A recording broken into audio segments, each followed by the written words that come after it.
complètement encerclé, envahi de gendarmes. Nous sommes précipités ici. Effectivement, nous avons trouvé ici, y compris dans cette salle, des hommes en armes, etc. À la question de savoir, que faites-vous là? Ils nous ont dit, nous sommes venus porter des convocations. Et nous devons remarquer, est-ce que pour porter des convocations à un historien camerounais, vous avez besoin de 60 militaires armés jusqu'au temps? Ces convocations étaient adressées principalement à 6 collaborateurs de M. Jean-Pierre Moubé. 6 collaborateurs choisis pour leur poste clé dans ces différentes structures. Je vous cite un seul exemple.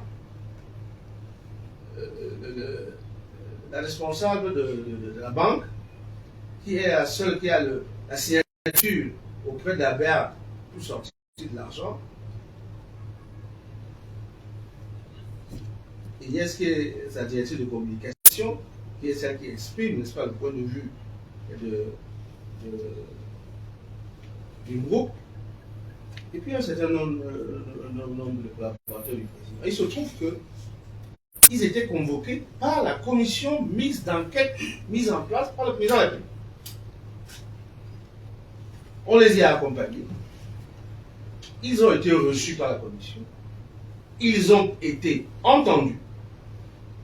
À la fin de l'audition, on leur remettait leur carte d'identité, on leur demandait de rentrer chez eux ou à leur bureau.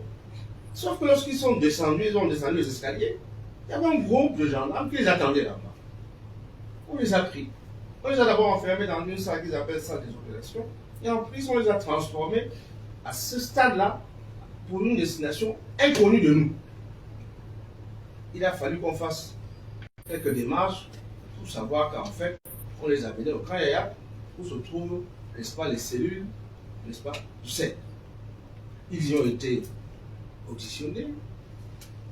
On a même donné, moi je ne savais pas qu'on distribuait des t-shirts aux gens lorsqu'ils étaient en garde à vue, mais en tout cas, on les a détruits de tout ce qu'ils avaient, on leur a fait enfiler des t-shirts jaunes avec, pour moi, c'est pas. Ça ressemblait à des t-shirts de footballeurs. Et on les a mis en cellule. Ils sont restés en cellule pendant 3 jours et on leur posait des questions sur le fonctionnement global du groupe et sur les éventuelles malversations financières qui s'y dérouleraient. C'est comme cela qu'ils ont été entendus. Évidemment, nous, avocats, qu'avons-nous fait? Nous avons introduit, le 13 février, une requête en habeas corpus auprès du président du tribunal de grande instance, une fournie, pour arrestation illégale, détention illégale et violation du code de procédure. Cette affaire aurait dû être appelée le mardi, mais il s'est trouvé que le texte oblige le président du tribunal de grande instance à notifier au geôlier une injonction lui demandant de se présenter par devant lui avec les personnes détenues et les titres d'arrestation et de détention. Ce qui a pris 2-3 jours. Si cela a été fait, cette affaire a été appelée hier devant le président du tribunal de grande instance. Et quand ils ont vu l'injonction du président et notre requête, nuitamment, ils ont pu les libérer un à un, n'est-ce pas, ces 6 personnes, dont la dernière a été, n'est-ce pas, exculpée, on va dire ça ainsi, hier. Alors il se trouve que ce matin, c'est-à-dire 17 février, à 7h30, moi je me suis couché vers 2h du matin, mon téléphone a sonné à 7h30, on m'indique que le service central de recherche judiciaire du CED demande la comparution de mademoiselle Ben Diane, qui est la secrétaire particulière du président directeur général du groupe L'Anecdote. Moi, je pose la question, de quoi s'agit-il? On me dit non, c'est pour des précisions sur ces présentes auditions. On n'est pas devant la commission dans le cadre mixte. C'est la gendarmerie qui demande. Je dis donc dans ces conditions, comme j'ai d'autres obligations liées au même dossier auprès du commissaire du gouvernement, j'ai décidé de proposer à ma consoeur, Maître Sono, d'aller assister cette demoiselle auprès de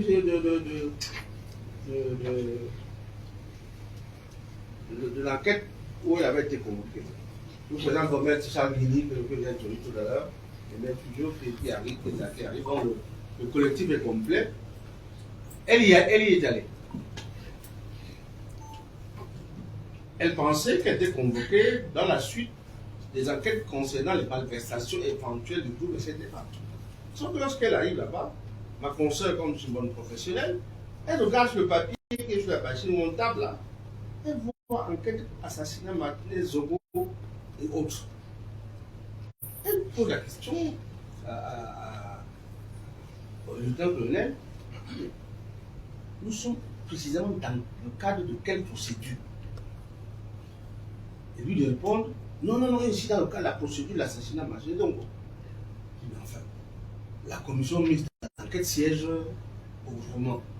Comment se fait-il que vous l'interrogez ici dans le cadre de cette procédure? Est-ce que l'autorité judiciaire concernée, puisqu'ils ont été déjà déférés, puis renvoyés pour complément d'enquête, est-ce que le commissaire du gouvernement est au courant? Silence radio. Puis elle nous a fait un message, nous sommes transportés rapidement, on a suspendu, nous étions en plein procès, j'ai laissé mon confrère ami pour poursuivre le dossier, et je me suis transporté là-bas. J'arrive là-bas, je trouve effectivement une situation incroyable. Je n'ai jamais vu mon client dans cet état. Je n'ai jamais vu mon client dans cet état. Il ne comprenait pas qu'une jeune fille, elle a 21 ans, qu'on veut l'amener à des choses qui dépassent même son entendement elle-même. Sauf que cette fille a été d'un stoïcisme qui m'a personnellement impressionné. Alors, quand elle m'explique ce qui s'est passé, lorsqu'elle est arrivée, on l'a menacée en lui disant, avant que Mme Peterson arrive, on l'a menacée en lui disant que vous êtes jeune, faites attention, si vous ne dites pas la vérité, vous allez finir enseigné comme tous les autres, etc.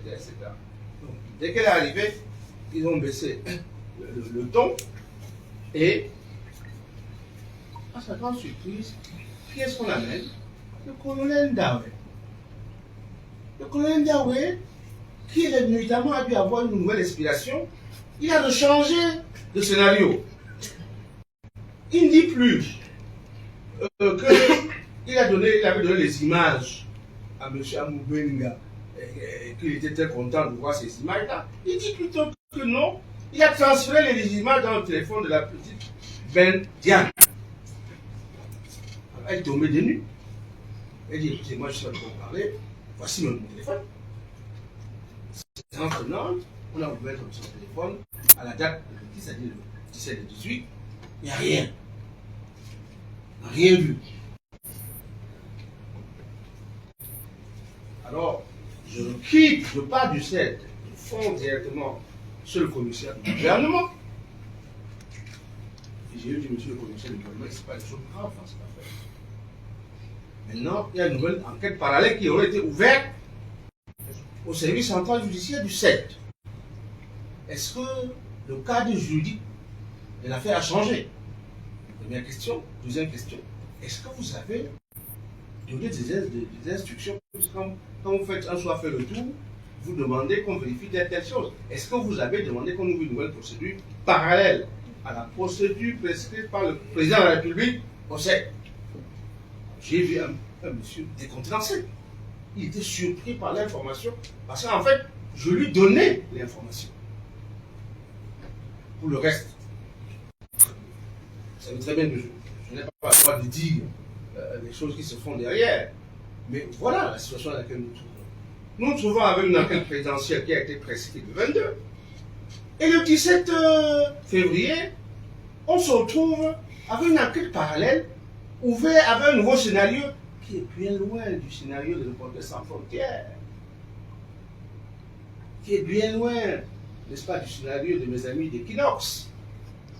Parce que je veux ici démentir avec la dernière réserve.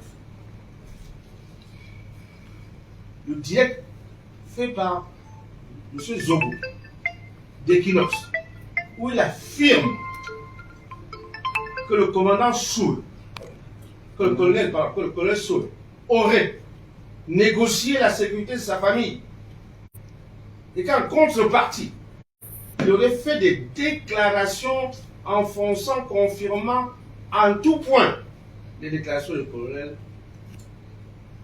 Damir. Je voulais le démentir parce que nous sommes également ses avocats. C'est inadmissible, c'est inacceptable. Je le dis avec autant de vigueur que ce sont mes amis. Ils ont mon téléphone. Zogo que je connais, tu m'appelles au téléphone pour me dire, tu confirmes ou tu infirmes. C'est la seule chose que je fais depuis que les professionnels qui m'appellent savent que je ne leur dis rien, mais je dis, si vous avez une information, donnez-la moi, je confirme ou j'infirme. Parce que la première étant secrète, je n'ai pas le droit de vous évoquer ce qui est fait. Mais aujourd'hui, bien informer les commissaires du gouvernement de ce point de vue. Je vais dire que je comprends que vous ne puissiez point parler, vu la lourdeur des responsabilités qui pèsent sur vos épaules. Mais moi, je ne peux plus accepter que mes clients soient traînés dans la boue par des gens qui font, n'est-ce pas, du journalisme de caniveau et qui, au lieu de venir à la source chercher la bonne information, préfèrent inventer des scénarios et dire que nous-mêmes, avocats, on a été violemment attaqués. Mais nous, on ne fait que notre métier.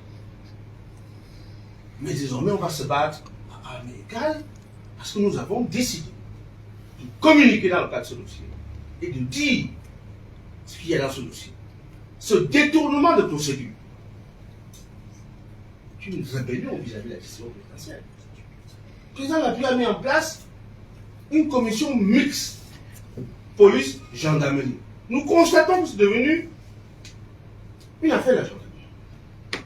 Même pas la commission. Des non-membres de la commission gèrent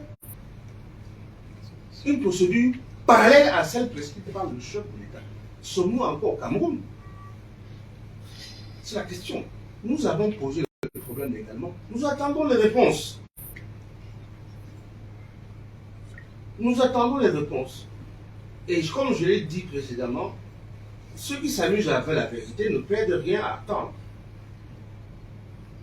Parce que aujourd'hui, demain ou après-demain, nous tirons les conséquences, n'est-ce pas, des actes que les uns et les autres posent avec ce que je dis, avec beaucoup de légèreté.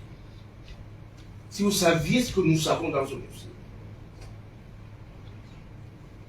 90% de ce qui est écrit ou publié dans les médias ne serait pas publié ni écrit.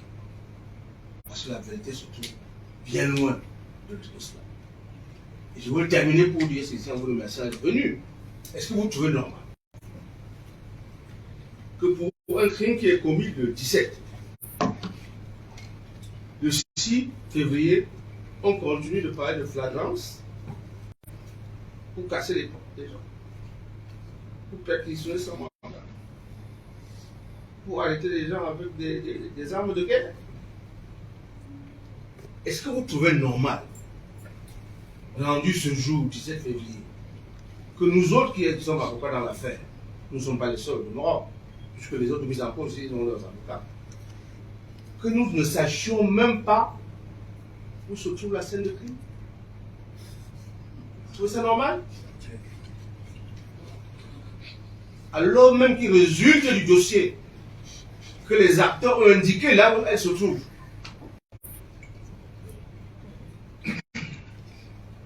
Au début de cette affaire, il a été dit que le regretté Barthélémy Zogo, dont nous réclamons aussi la vérité, pour lui, aurait été transporté dans un sous-sol ici, torturé, exécuté sur ordre d'un ministre d'État. J'étais surpris,